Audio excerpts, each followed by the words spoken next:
Bonjour à toutes et à tous, j'espère que vous allez bien. Aujourd'hui, je vais vous parler d'un sujet qui fait parfois polémique, surtout après des événements avec une forte attente sur les prédictions. Les élections présidentielles dernièrement en sont un parfait exemple. Alors pourquoi certaines prédictions de tirage que vous avez eues ne se sont pas réalisées ? Vous avez peut-être été déçus et vous vous demandez ce qui s'est passé. Je vais aborder ce sujet dans cette vidéo. Je vais tenter d'être clair et concis, comme je m'efforce de le faire pour mes autres présentations ainsi que lors de mes tirages. Vous suivez sûrement plusieurs chaînes de voyance et vous êtes sûrement très friand de ce genre de contenu, surtout quand cela aborde des sujets d'actualité. Vous avez probablement dû vous rendre compte que les tirages et surtout les interprétations sont loin d'être une science exacte, même si on s'aperçoit que les cartes nous transmettent des messages. Il y a beaucoup de paramètres à prendre en compte afin d'avoir un tirage précis et fiable. J'ai pu moi-même le constater en revenant sur mes propres tirages, en analysant les cartes avec du recul. Les prédictions étaient bien là, sous notre nez, mais notre interprétation des choses à ce moment-là ne nous a pas permis de les traduire à la perfection. Si vous avez déjà regardé mes tirages, vous savez déjà tous qu'une carte a plusieurs interprétations. Mais vous allez voir dans cette vidéo qu'il existe pas mal d'autres paramètres dont vous n'avez certainement pas conscience. Je vais donc tenter de vous apporter un peu d'éclaircissement au sein de cette vidéo, que vous pourrez facilement partager autour de vous et sur les réseaux sociaux. J'ai l'espoir qu'elle apportera des pistes de réflexion et un peu plus de calme et de respect envers tous les courageux pratiquants des arts divinatoires sur YouTube. Alors promis, je ne vais pas vous faire un exposé d'illuminé, ni de physicien théoricien. Je vais tenter de rendre ce sujet accessible à tous, même aux plus novices ou aux plus réfractaires. Il y a suffisamment de concepts complexes qui ont été rendus accessibles grâce à la culture populaire, ainsi que des explications pleines de bon sens. Je vais découper cette présentation en deux parties. Tout d'abord, les lois et énergies de l'univers, puis nous verrons dans la seconde partie les énergies du cartomancien. Nous allons donc commencer tout de suite avec la première partie, qui concerne les lois et les énergies de l'univers, autrement dit les influences externes. En 1980, un petit personnage vert l'expliquait déjà à son apprenti et à des millions de personnes qui assistaient au commencement d'une célèbre saga, avec cette réplique devenue culte, difficile à voir, toujours en mouvement est l'avenir. Les énergies sont en constante évolution. Elles peuvent être très fluctuantes, voire brouillées, tout peut changer d'un jour à l'autre. Un tirage nous donne un aperçu de l'avenir à un instant T. Cette fenêtre d'aperçu peut aller vers sa concrétisation dans la réalité ou bien disparaître comme un nuage de fumée. C'est pour cela qu'on a parfois des aperçus plus lisibles et compréhensibles que d'autres. Il faut savoir l'accepter pour éviter de tomber dans les pièges qui empêchent aux voyants de faire une interprétation juste et objective. Je reviendrai sur ces pièges d'ici quelques instants. Abordons maintenant la théorie de l'effet papillon. On dit que le battement d'aile d'un papillon peut engendrer un typhon à l'autre bout du monde. Evan Treborn dans le film L'effet papillon. Cette réplique du film provient du scientifique américain Edward Lorenz, qui avait mis le problème sur la table lors d'une conférence en 1972. Le titre de sa présentation est resté dans les mémoires. Le battement d'aile d'un papillon au Brésil peut-il provoquer une tornade au Texas ? Sans rentrer dans la complexité de cette théorie, tout le monde peut comprendre qu'une petite cause peut avoir de grands effets. Ou en reprenant une citation du film éponyme, changer une chose change tout. Nous avons tous vécu des événements a priori sans importance qui ont eu des répercussions majeures à l'échelle d'une vie, d'un couple ou d'une famille.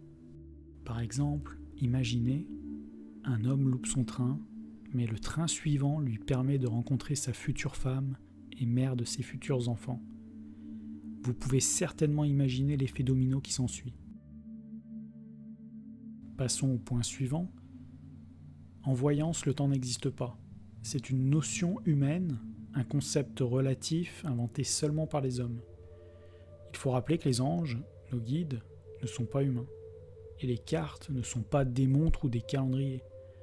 Ce sont des outils pour ouvrir une fenêtre au voyant qui lui donnent un aperçu des énergies sur l'avenir. Mais cet avenir étant toujours en mouvement, il peut disparaître d'un moment à l'autre. Alors comment serait-il possible de le mesurer avec précision ? Comme l'a si bien exprimé Albert Einstein, placez votre main sur une poêle 1 minute et ça vous semble durer 1 heure. Asseyez-vous auprès d'une jolie fille 1 heure et ça vous semble durer 1 minute. C'est ça la relativité. Ce qui compte ne peut pas toujours être compté, et ce qui peut être compté ne compte pas forcément. La distinction entre le passé, le présent, le futur n'est qu'une illusion, aussi tenace soit-elle. Lors des tirages, nous rentrons en communication avec les anges. Ces entités sont des guides spirituels qui ont un rôle bien précis, qui est de nous délivrer un message. Les anges nous guident, nous soutiennent et nous encouragent. Ils apportent souvent une clairvoyance sur l'avenir, mais le message peut prendre une forme qu'il faut parfois décrypter. Les anges veulent notre bien. Ils peuvent donc être réticents à nous transmettre certaines informations et parfois utiliser une grande subtilité pour répondre à nos questions. Que le message et l'avenir nous soient positifs ou négatifs, ils connaissent les répercussions. C'est donc par bienveillance qu'ils complexifient occasionnellement le message. Ils ont conscience qu'il faut parfois traverser des épreuves avant d'atteindre le bonheur ou la réussite. Tout comme la réalité, les tirages et leurs messages sont contrastés. Tout comme la notion du temps, il n'y a pas de vérité absolue. Rien n'est tout blanc ou tout noir. Le cartomancien est souvent poussé à une réponse positive ou négative et à des datations par les consultants, mais tout cela revient à simplifier un message qui est souvent plus nuancé et complexe. C'est un paradoxe de la vie. Parfois, pour que les choses avancent, il faut d'abord qu'elles tournent mal. L'heure la plus sombre est celle qui vient juste avant le lever du soleil, Paulo Coelho. Ce que la chenille appelle la mort, le papillon l'appelle renaissance. Tu apprendras que beaucoup de vérités auxquelles nous tenons dépendent avant tout de notre propre point de vue. Nous allons maintenant aborder la seconde partie de cette vidéo avec les énergies du cartomancien. Nous allons d'abord nous intéresser à la connaissance des cartes. Bien évidemment, le niveau de maîtrise d'un tarot ou un oracle impacte la qualité de la prédiction. Certains sont plus complexes que d'autres. Au sein d'un même oracle, des cartes sont également porteuses de plusieurs interprétations. Chaque oracle n'exprimera pas avec la même facilité un même message. Il pourra plus facilement être contrasté selon l'oracle utilisé.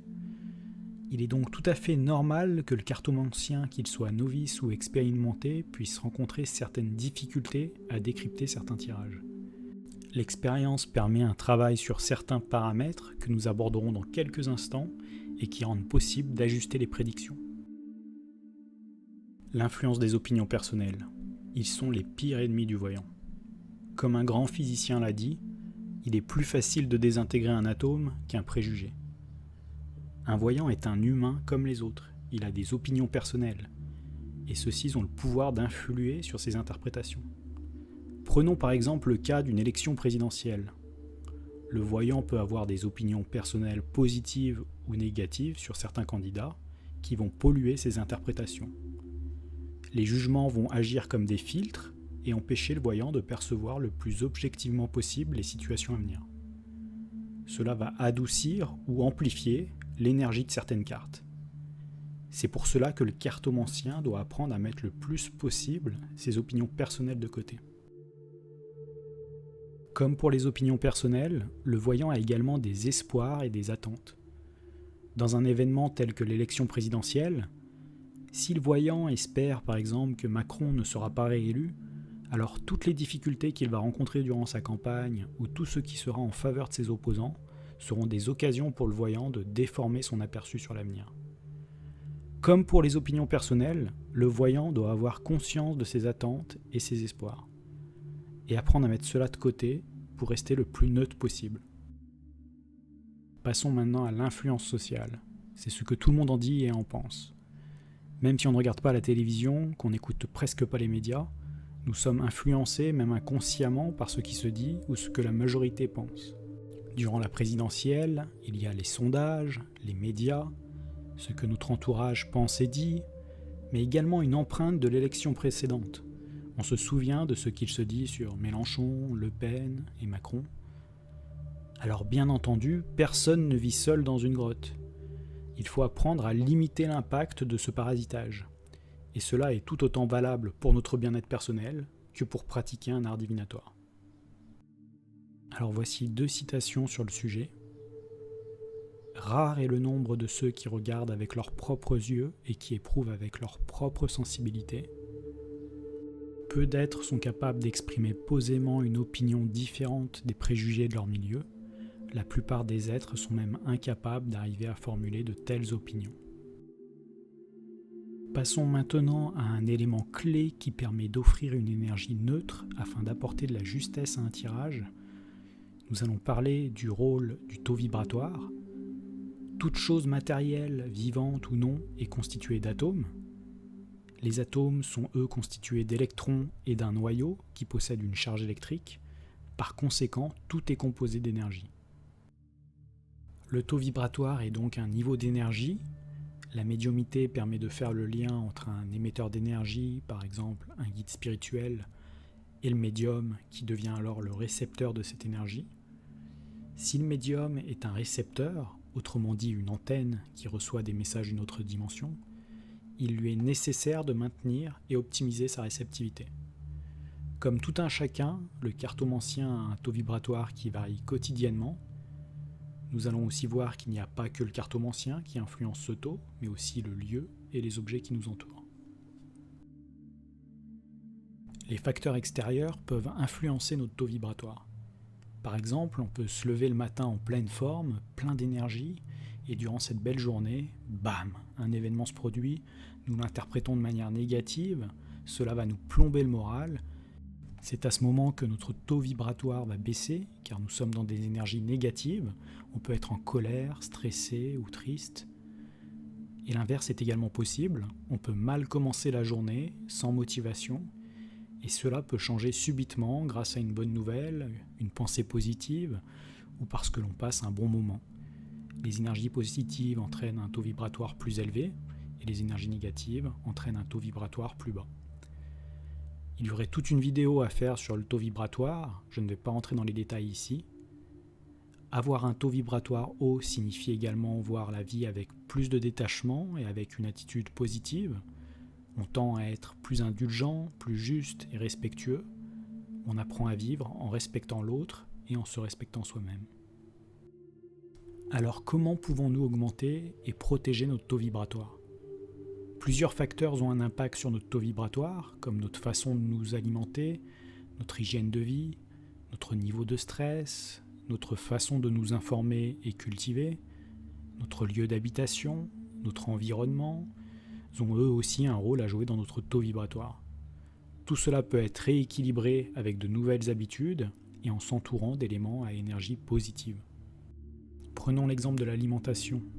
On peut augmenter son taux vibratoire par notre alimentation. Manger des aliments possédant de hautes vibrations augmente notre propre taux vibratoire. Il est donc préférable de choisir une alimentation naturelle et vivante plutôt que raffinée, transformée et industrielle. Le cartomancien doit également apprendre à protéger son mental des agressions extérieures. Après la nourriture que l'on donne à notre corps, il faut également penser à celle qui nourrit notre esprit.